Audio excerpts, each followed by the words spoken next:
Hi there, this is Michelle O'Neill with O'Neill Wasaki, and I'm going live on Facebook today, and I want to talk to you for just a minute about what happens whenever you pay a lawyer a retainer. I think sometimes clients don't know, or maybe have never had the information given to them about what happens when they pay a retainer, so I want to tell you about that. Most of the time, family law attorneys will require a retainer up front, and the idea of the retainer is to cover the first month or so of work that's going to be done on the case. And so frequently an attorney will estimate, based on the complexity of the case and the issues, how much work is going to be done in the first month, and they'll ask for approximately that amount of money in retainer. There's a lot of factors that go into how much the retainer is. Different attorneys charge different amounts of retainer. Once you pay the retainer, though, the retainer goes into a trust account.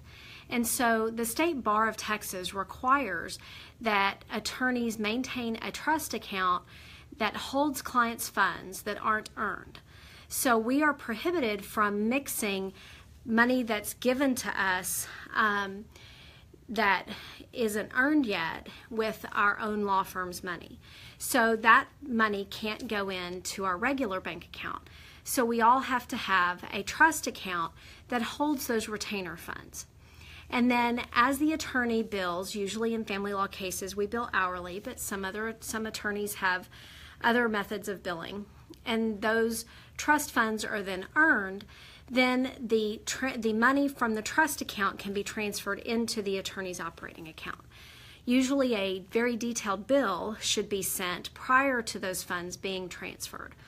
So the way that works in our office is that whenever a client hires us, we take the retainer and we put it in the trust account.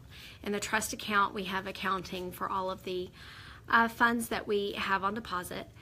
And then those funds, we bill against them. We at O'Neill Wasaki, we bill twice a month, on the 15th and the end of the month. And whenever those fees are provided, whenever those bills are provided to the client so that they have the detailed statement of the fees that are expended, then the funds from the trust account will be deposited into the firm's operating account. And then whenever the money that's on retainer is used up, then usually the client is requested to replenish the retainer and provide that money so that there's always money in trust to cover the lawyer's time that's being expended on the case. At the end of a case, if there's money in trust that isn't used, it should be refunded. If there's money owed after the expenditure of the trust funds, then the client should pay for those that time and expense that the attorney used on their behalf. So it should be a pretty straightforward process, especially when you track the billing and compare it to the trust amount, the trust funds that are on deposit. All right, that's been a little short Facebook Live video. Hope you enjoyed it. Bye.